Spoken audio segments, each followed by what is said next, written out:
Hey, everybody. Good afternoon, good morning, depending on where you are. Thanks for joining us. This is our last product spotlight webinar of 2025. Believe it or not, we have 12, 13 days left in the year. My name is Paul. I'm our head of customer success here in the US, and I'm joined today by a couple of colleagues. So you've seen Ed quite a bit on these product spotlight webinars. He'll be taking us through a look back on 2025. And also I've got Dan here, also one of our senior product managers. He'll be taking us through 2026 and what could be to come here at Pinpoint. So every month we do host one of these sessions to walk you through what's new in Pinpoint. We share tips and help you get the most value from the product. So this month, as I said, special edition as we mark the end of the year. So we're going to cover a lot. We'll remind you of some things we released this year and give you a sneak peek of what's to come here in 2026. So let's go ahead and dive in. As I mentioned, Ed is going to take us through a look back on 2025. So Ed, do you want to take it away? Absolutely. Hello, everyone. Nice to virtually see you all. It's been a busy year in the team. We've got lots of things shipped, which hopefully have been all very beneficial to lots of you, but we'll have a quick catch up on what those things are. And then, of course, we'll have Dan tell us all the exciting news about the things to come in the future. But let's rattle these off. First of all, we added an agency system into Pinpoint. We've always had the ability to have external folks drop candidates off to Pinpoint. But external agencies take that a step further and allow other teams to come in and collaborate with you within Pinpoint. So they can be assigned jobs, they can be assigned applications, they can help manage those, they can help run interviews and do all sort of recruitment things that happen as well. So another sort of collaborative tool to allow more use cases for Pinpoint amongst external collaborators as well. After that, we got AI scorecard summaries. So for those of you using our scorecard system for interviews, we can now summarize the details of all the scorecards that have been filled in across multiple interviewers to give you a sense of how the interview went, highlights, lowlights, and so on, and make sure there's a sort of summary across multiple scorecards to help you make good hiring decisions. We added Kanban candidate management, so you'll be familiar with the view of list of candidates against a particular job, but now we also have a toggle which allows you to switch into Kanban mode, and that means you can then drag and drop candidates to the various different stages. So just another way to interact with the platform. We know if you're dealing with lots of candidates, it's very helpful to be able to move things through the process quickly, so this is another view that helps that. You can also multiple select candidates here and take actions in bulk on them as well. Similarly, because we're talking a lot about efficiency and helping people use our hiring workflow to make sure they can do things in a very efficient way, we've also added stage actions. And so we've had a big focus on automation this year, but stage actions are a small part of that. You can assign an action to any given workflow stage in your hiring workflows. So for example, you might have a take-home project, but before that happens, you might have a candidate need to sign an NDA, for example. So you can set up a stage called NDA and have an action set that every time a candidate enters that stage, they're automatically sent a document to sign, like an NDA or some other document. Or you can request more information from their application. Or if you have a background checking tool integrated, you can send off a request for a background check straight away as soon as the candidate lands in that stage. So just another way to help your recruiters do more with the time they have available to them by helping automation push that forward. We've always had the ability to have candidates sign PDFs such as offer documents. But we now actually have the ability to have candidates sign those, but also fill in some details first. And so if you're thinking about things like tax forms or forms where you need the candidates to give you more information, you can now design a document, which you can then assign variables to. So you can say in the placeholder here, I want someone to put in a date or a short text answer or a number or various other things, and then have the candidate sign that and then return to you. So taking the NDA, for example, for last time, that would work perfectly with the fill and sign PDF document section as well. Similarly, we also have a thing called merge and sign documents, where instead of a PDF, what we do is we allow you to upload a docx file, leaving placeholders in, and then have our system fill in the data when that document is sent to a candidate. So things like contracts, where you might want to take lots of details about the job, the offer that's been made, and the candidate you already know, have those populate in a document, and then send that on to the candidate for signing. We've had that for a while on the ATS side, but we recently added it to the onboarding module too, so you can do that as part of an onboarding process, and it can just help speed things up a lot in the process. We did a big deep dive on this in a webinar not so long ago, but we launched a reference checking tool in Pinpoint this year. And so you can go out and request, track and manage references all from within the Pinpoint interface. And also it'll do lots of the automatic chasing for you as well for both referees and for candidates who need to provide you those details. So lots of reminders happening automatically. This one at the start, at least, is based on like a number of experiences. So you can say, give me 3 our previous employers or an education reference. Sneak peek, but Dan, I'm sure, might show you some details of it in a few minutes. We're actually just about to add time-based reference to that. So you can now also ask a candidate to give you the last 3 years of their employment history, for example. So yeah, good system and lots of developments planned for the upcoming year in that system as well. We also have AI fields, and this is a relatively unique concept to Pinpoint, but the idea is you can give an AI some context like application answers or a resume and other things you know about a candidate or the job, and then ask it with a prompt to give you a particular kind of response, like a yes/no prompt. And so you can use that for things like look at the answer to an application that we're given and answer me yes or no whether the candidate has the right experience for this job, or and so on and so forth. And you can have a free input to the prompt, so you can really make it do what you'd like it to do and have those details populated into a custom field in there. It just makes helping shortlist candidates much, much faster, because you can ask it yes/no questions around years of experience of a certain kind of experience, for example. But there's lots of good things it can do. Right now, it's limited to yes/no answers, but sneak peek again, there's going to be some more things it can do with different response types soon, like perhaps scores, that I'll leave some of those to Dan to reveal in a few minutes, hopefully. We also launched radius search. So for those of you who are hiring, where you need to know candidates' location and their proximity to a particular place, you can filter a list of candidates by their location. So we ask the candidates to fill in their address as part of the application process, and then you can say, find me all the candidates within 10 miles of the job's location, for example, or any other location if you're choosing, and then have the list find those people and their proximity to that location. So very, very useful if you're hiring lots of like higher volume roles in particular stores where you need to find people who don't want to do long travels to the place they're going.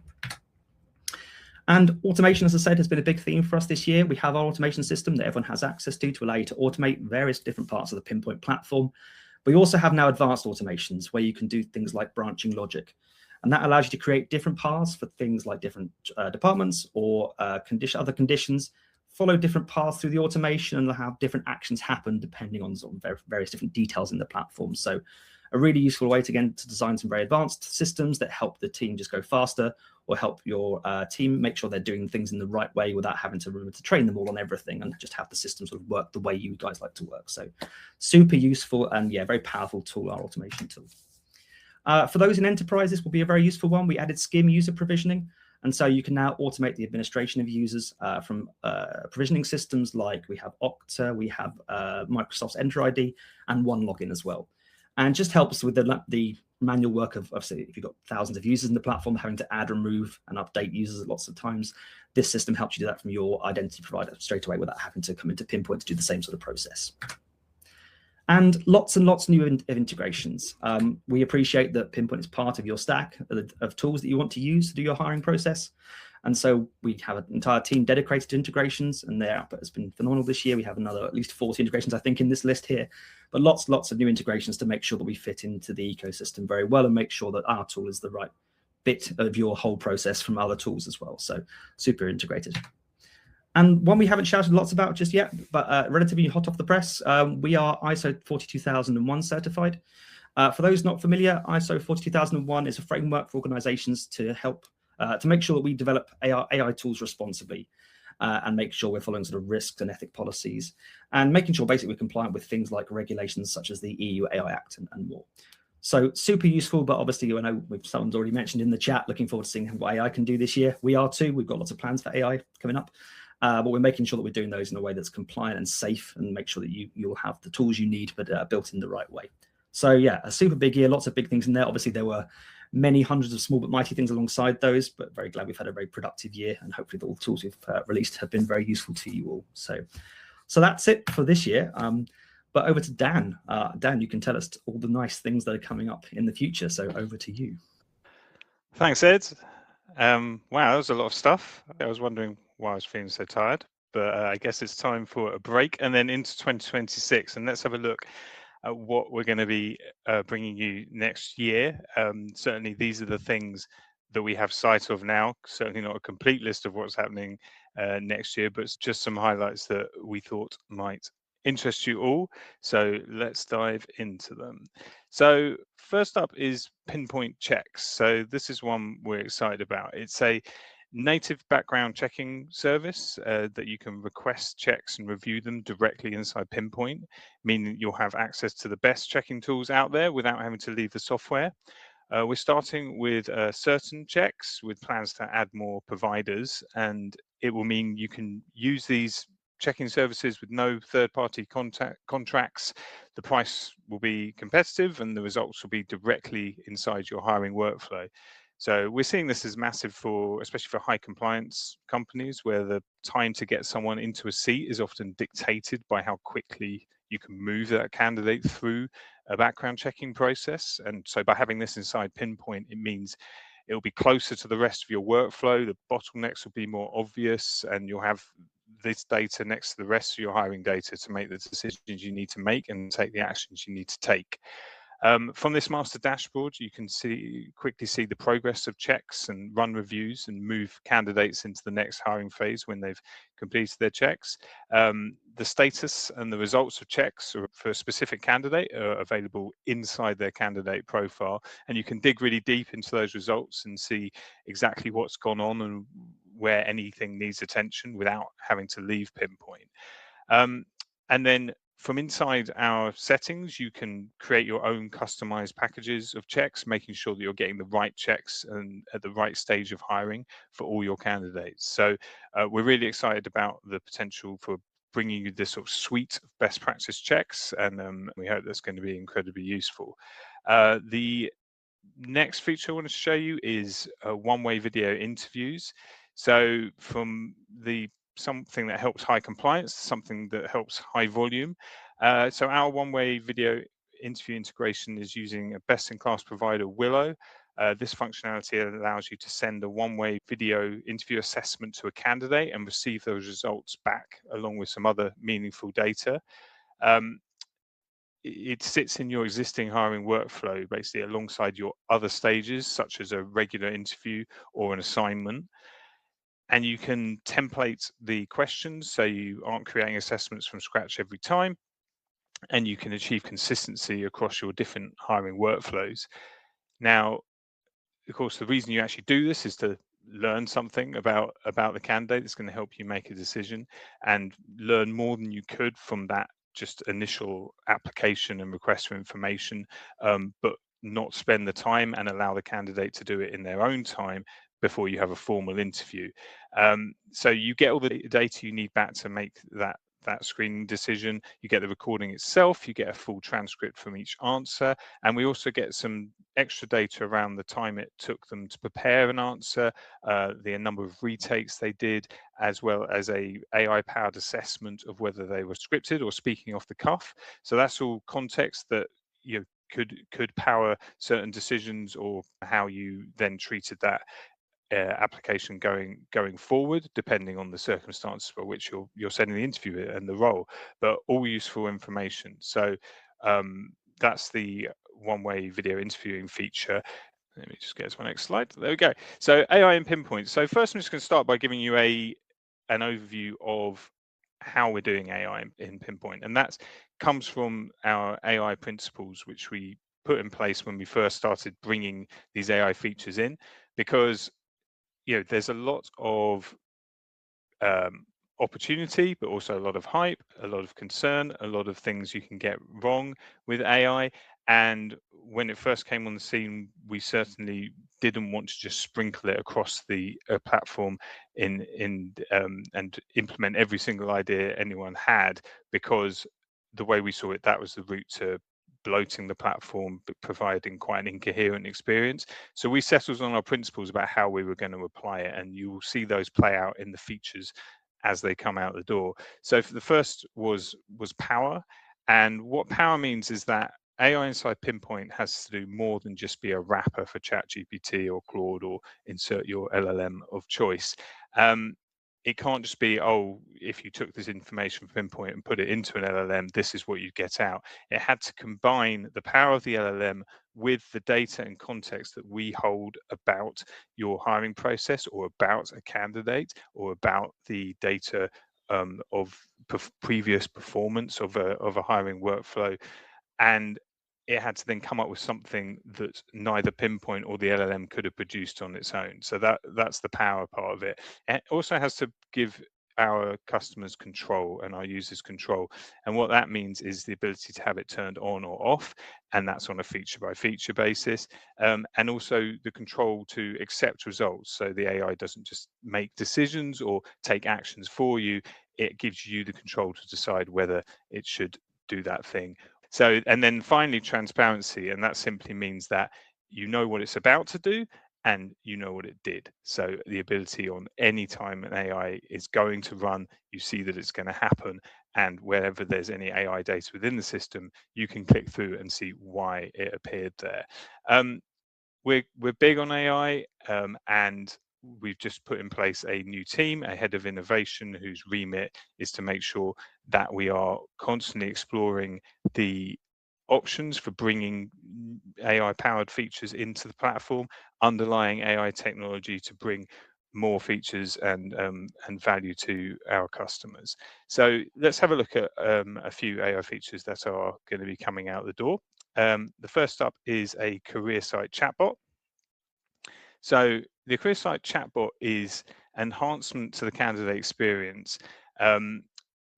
It helps candidates when they land on your site answer questions, and it's also going to provide some valuable insights to your team about the information that candidates find important.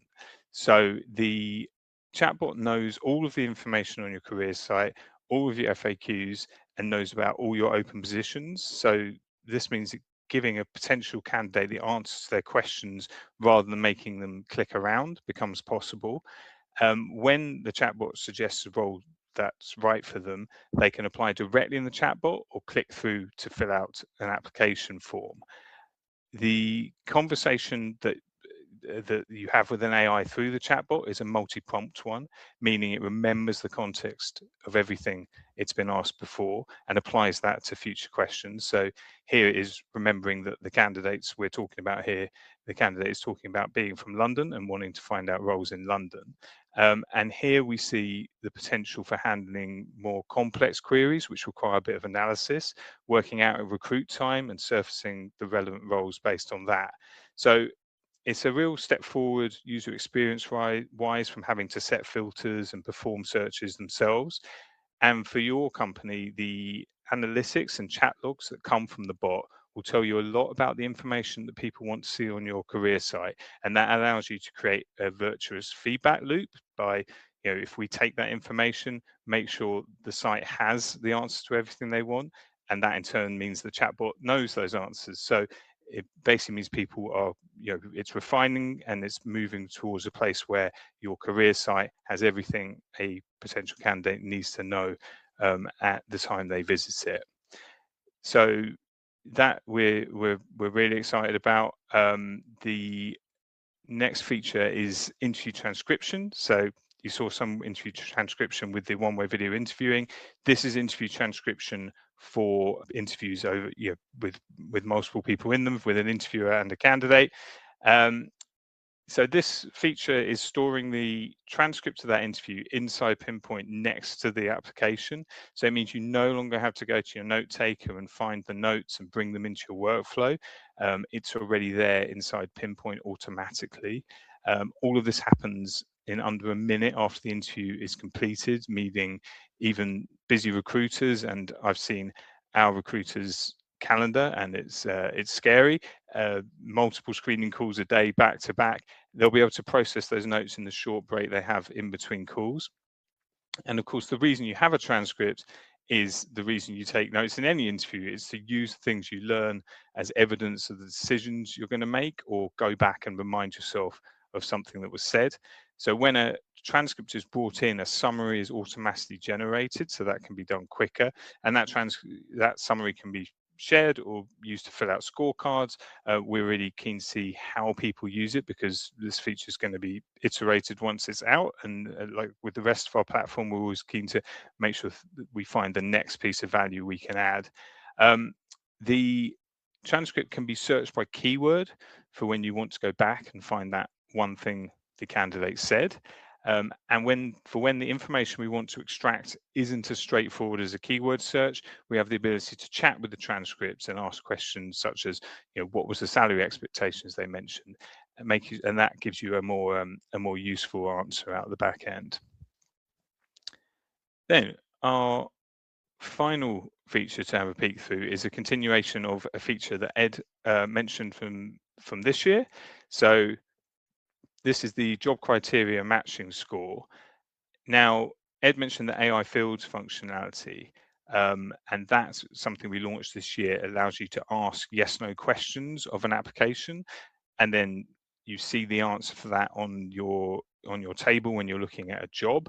and it allows you to sort by that. So you can quickly surface knockout information or the existence of a key skill or experience, something which is going to drive initial screening or decision making and is going to be helpful there.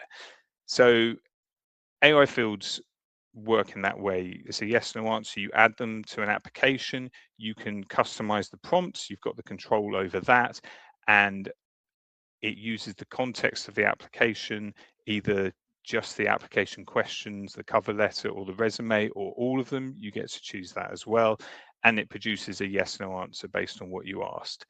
So what we've now added is the ability to, or rather adding, will be out next year, is the ability to group these yes no questions into a score. So have several yes no questions that add up. So if you've got 4 and they're all yeses, you get 4 out of 4. If 2 of them are yeses, you get 2 out of 4, etc. And that means you can kind of have an overall matching score. And we've also made it easier to generate yes no questions based on a job description. So you can really create a set of yes no questions that match a job description. You can do that really quickly, automatically. The AI does that. And then you can see, when you compare that with the candidate, how many of those they get yes, no answers to, how many are yes, how many are no, and you're able to sort by that and use it to rank them. So let's have a quick look at how that works.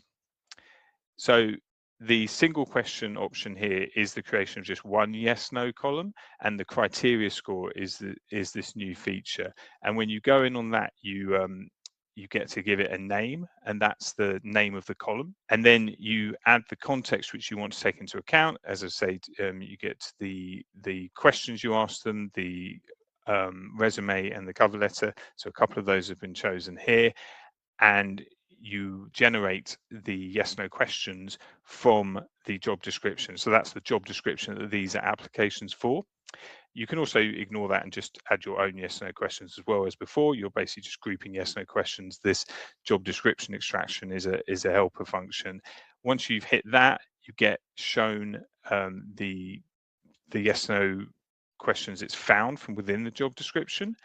And so, and in the spirit of transparency, you can see why it chose those questions. And as I say, you can choose some of these, add your own, you can edit these after you've chosen. So you're in complete control. It's really just making it quicker to set this up. Then when the field is added, you get a column in your table which has the results of each of the yes no question answers and an overall score which you can then sort by. So you can use this then via sorting to see which of the candidates are the best match fits first. Really, the control is with you. So we didn't want to build a opaque screening tool where you can't see why things are happening. These are the building blocks so you can set up the screening process that you want. And if you want a human in the loop, of course, you're reviewing every one, and this just helps you prioritize. If you have the volume of applications where you do need to automate some things, you can choose a cutoff point where below you treat those candidates differently if you need to. It's how your hiring works, and it empowers whatever workflows you want to put in place. And again, for transparency, when you click into a candidate, you're able to see why for each candidate the score was given. So you can remain in control of what action you take, what decision you make, whether you feel that AI was correct in what it said.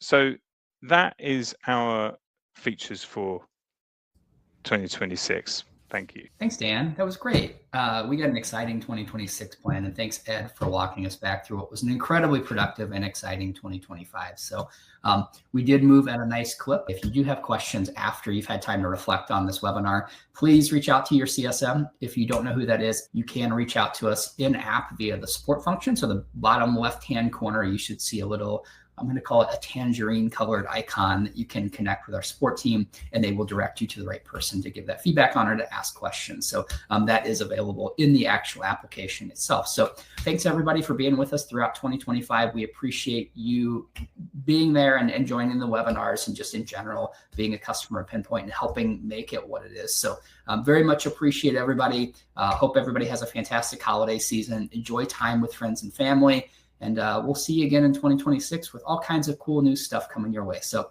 thanks again, everyone. Thanks all.